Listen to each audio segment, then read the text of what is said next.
Guys, I'm gonna level with you. I feel like the TBR jar has been doing me dirty recently. So I thought I'd mix it up a little bit. If you can't tell already, today we're going to be blindly picking our September TBR. I have wrapped up 31 mystery books because, as it turns out, I can't count to 30. The worst thing about that is I'm pretty sure that happened last time. I'm almost certain last time I did 29 books instead of 30, and this time I've done 31. But nonetheless, I'm excited and hopefully we're gonna get some good books today. Before we get started, a round of applause for me because I finished my TBR last month. Every single book. Well, I did DNF one of them. I still think it counts. Because I read like 100 pages of it and like I tried. So I think it counts. I finished my TBR. I'm counting it. I'm gonna make a random wheel that is gonna select the 8 books for us today. Okay, I've made a random wheel that has our 31 numbers on it. I'm gonna give it a couple of shuffles just for the lols, and I think we're just gonna get right on into it and pick our very first book. What does it say? Unlucky 13. Okay, I'm not superstitious, but that's very close to my lucky number, which is 14. Okay, we're starting with a medium-sized book. I didn't even say what I wanted. I feel like I would quite like some thrillers. I think would be a fun September vibe. I have been in a massive book slump, as everyone knows, and I've low-key been in a literary fiction slump, which is such a shame because that is obviously my favourite genre, but I would still like a couple, but I think maybe just a range. Maybe some thrillers would be good, maybe a romance, maybe a sci-fi, I don't know. I'm just gonna get right on into it and hopefully it has picked us something good. Oh, we're starting with a romance. Okay, that's fine. I did just say I wanted a romance. I just don't want loads, but that's fine. Oh, I've unhooked my dungarees in all the excitement. We have The Happy Ever After playlist by Abby Jimenez. Do you know what? If I was gonna pick a romance, it probably would have been this one because this is the second book in the Friendzone series and I really enjoyed the Friendzone. The writing was gorgeous. I like to think this one will be as well. I'm not gonna tell you the blurb because if you know the lore, you know. I read the blurb for this one, not really thinking about it. I actually bought this one before the Friendzone and then read the blurb for this one. The blurb for this completely spoils the ending of the Friendzone. So word of warning, if you own it, if you are thinking about buying it, don't read the blurb unless you've already read the Friendzone. But I really like the Friendzone. I'm excited to get into this one. Continuing a series and we're starting with a romance. I kind of hope it's the only one. I can do one romance a month. I don't like any more than that, but we're okay. And there's a dog in this one, so you can never go wrong with that. Okay, Hiding number 13, and we're gonna pick our next book.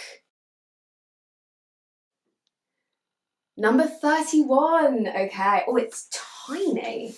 Okay, the fact that this is so small, unless it's that one, I'm half thinking it might be The Country Will Bring Us No Peace, because that book is tiny, but then that could be number 17. Or number 2 is really small as well.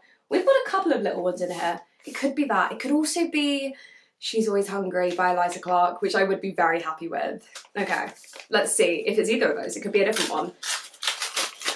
Ready?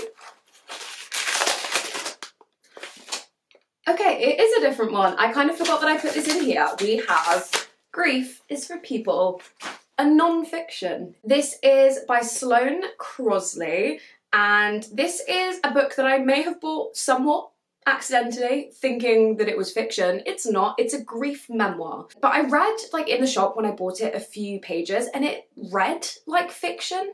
Maybe, I don't know, I haven't really read enough to comment on that, but I read enough to think that it was fiction when I bought it and then kind of later found out that it was actually a memoir. But this follows Sloane and Russell, and I believe it's something to do with they get burgled and then I think someone in Sloane's life dies and you're kind of following like her journey with grief, and that is really all I know. And I will say, kind of funny-ish, not really funny, backstory to this book. I bought this because somebody whose opinion I really trust gave it 5 stars.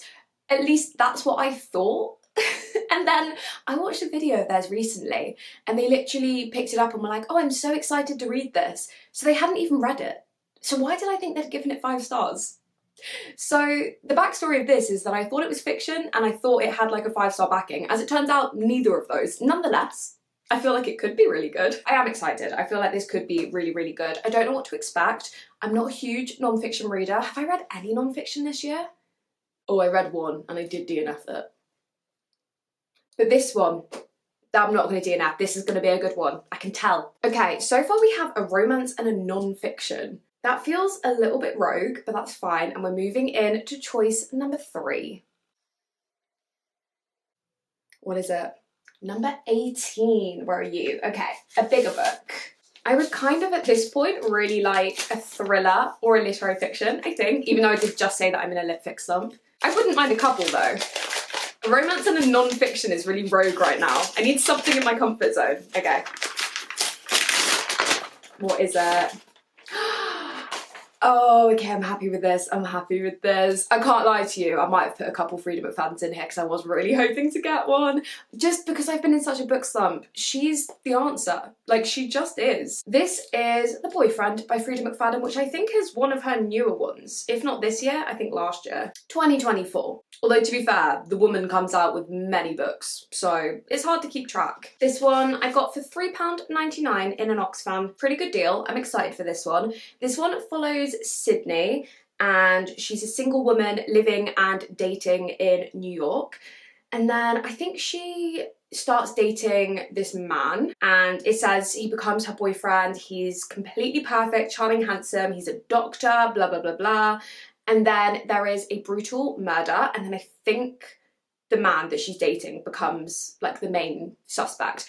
But I've read a couple Freida McFaddens and they are quick, twisty, fun, and I just feel like, given the book slump situation, which is bad, it is bad. Every now and again I get a book where I feel like I'm out of it a little bit, and then I read the next book and I'm like, no, I'm in it. I'm really in the depths of it. So I just feel like, hopefully, Freida McFadden will be the answer. The Boyfriend. That is book number 3. My prayers were answered. I wanted a thriller. All right, we are halfway through already. Well, kind of. Picking our halfway book. Book number 4 is number 12. Another relatively small one, so potentially our first literary fiction. Maybe. Okay, this one is not literary fiction, but I am excited. I have been talking about reading this for a while. Sorry. I know some of you keep asking when I'm going to get to it. This month, I guess, we found our answer. This is The Running Man by Stephen King. I've read a few Stephen Kings. I've read Carrie, Thinner, and The Long Walk. The Long Walk is my favourite by like a million miles. I am obsessed with The Long Walk. I think it's amazing. There's a movie either about to come out or it has come out. I don't know. That's on my radar. I really, really want to go watch that. That book was written under Stephen King's pen name, Richard Bachman, as was this one. I think I'm going to enjoy the Richard Bachman books because they're a little bit different from his usual style. And I'm basing this all off of the one book that I've read, but I loved that book, so I like to think I'll like this one. This is a dystopia, and it's something to do with like a deadly television show. And I think you have to survive 30 days. Yeah, 30 days, and the like record that anyone has ever survived is 8 days. And then I'm guessing our main character is like going in to do this deadly television show. And on the back, it's described as for fans of the Hunger Games. It's a really tiny book. It's only just over 200 pages. So no reason we shouldn't get to this month. And I have been saying I'm going to read it for a while. And my mum has been asking me to read it for a while. I'm excited. This was the next Stephen King that I wanted to read. So I'm pretty happy with that. We still have a good range going on. We have a romance, a non-fiction, a thriller, and a dystopia. I'm pretty happy with that. Okay, hiding book number 12 and picking book number 5. Book number 19. Why can I not open it? There we go. Nope, there we don't go. Nice. Remarkably Bright Creatures by Shelby Van Pelt. I have heard remarkable, no pun intended, remarkable things about this. I feel like everyone that I've heard talk about this is completely obsessed with it. This is still not really a literary fiction, but kind of. I think it's meant to be like a literary mystery, but people love this book. I think it also has like a crazy high average rating. This one follows Tova, and she works at an aquarium and she befriends the octopus that lives there. And I don't know if the octopus talks, but she like befriends it. And then either her husband or her son, I forget which, has gone missing. And I think her and the octopus are like working together to solve it. It sounds a bit quirky, but I think it could be really, really wholesome. 1, 2, 3, 4, 5. We are picking book number 6. Book number 20. Didn't we just have 19? Okay, so this is the book directly next to it. By the way, if some of them look a little bit battered, that's because I reused the paper, so a lot of this is used from last time, just if you're wondering. Okay, book number 20. We have something bright pink. I was going to say Wayward, but I read that last month, so it can't be Wayward. Is this... I think this might be Evenings and Weekends. Is it? It is. It is. Sorry, I've kind of ruined the suspense. There we go.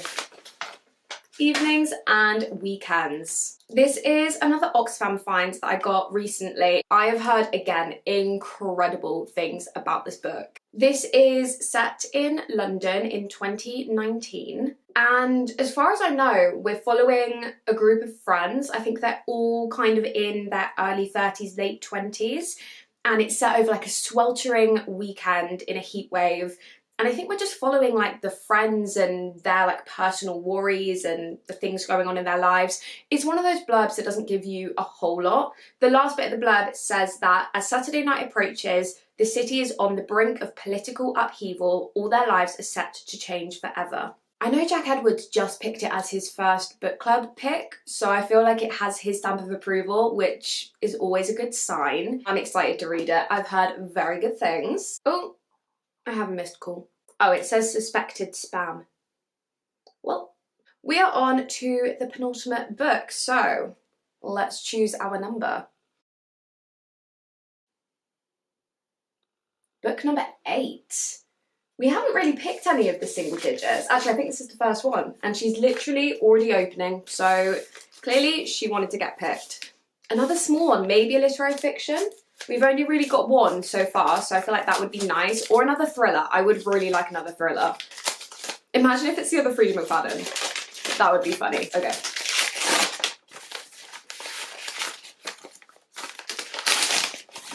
What is it? I'm going to try and guess.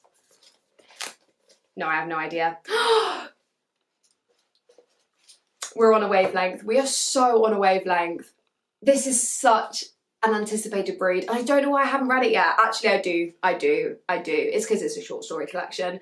This has been on so many like TBRs. I've put it into like wrapped up TBRs so many times and it never gets picked. So I'm glad it finally has. This is Eliza Clark's short story debut. I have read Boy Parts and Penance by this author and adored both of them. Boy Parts is my favourite, but they're both 5 stars. Like, I love those books with all of my core. And all I know about these short stories are they're feminist, horror, that's really all I know. It says, each of these characters has a desperate desire. Can any of them be sated? So hunger is obviously the theme, and that is all I know, and that's all I need to know. I will read anything that Eliza Clark writes. Short stories, not my favourite thing in the world, but considering how good her other 2 books were, I'm very excited to read some more from her. Okay, that is the penultimate book, another good choice. And the range is continuing. This has done us really well. Okay, we are picking our final book. Are you ready? What is it? Number 1. Okay. I would really like literary fiction because I do feel like we only have one, but then again I am in a lit fic slump, so maybe the universe just knows that. Maybe that's what this is. Okay, ready?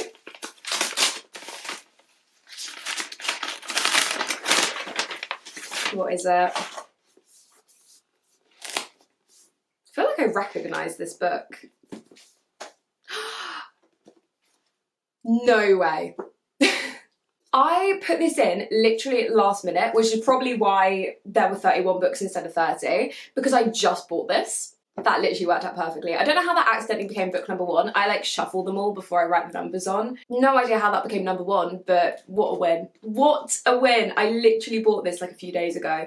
This is The Wedding People. This came onto my radar because it ended up winning the Goodreads Literary Fiction Award last year.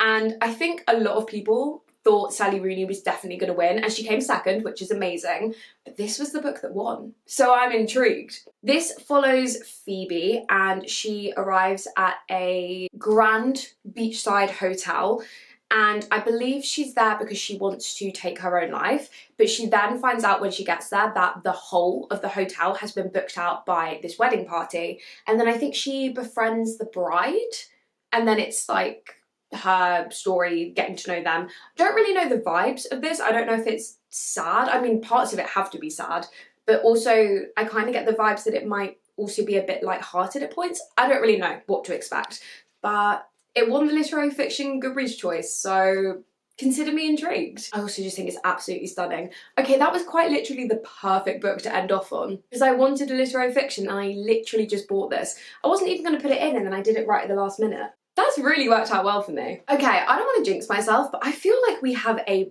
banging TBR here. So let's chat through them. We have the Happy Ever After playlist by Abby Jimenez, which is a romance. We have Grief is for People by Sloane Crosley, a non-fiction. The Boyfriend by Freida McFadden, which is a thriller. The Running Man by Stephen King, which is a dystopia. Remarkably Bright Creatures, which I think falls somewhere in like the literary mystery realm. Evenings and Weekends, our first literary fiction. She's Always Hungry, which is a short story collection. And last but not least, we have The Wedding People, our second literary fiction. Okay, I managed to finish last month's TBR. I'm feeling good about this one as well. I feel like this could really work well for me. I have some authors in here that I know and love. I have a few like really anticipated reads, so I think this could be really good for me. There's also a couple of short ones, so really no excuses. I'm feeling good about this TBR. Thank you so much for watching. If you're new here, you should subscribe. Otherwise you may never find my channel again and you're going to be sad and you're going to regret it for the rest of your life. So you should probably subscribe. Like the video, comment, all that fun stuff. Thank you so much for being here and I will catch you in the next one. I love you. Goodbye.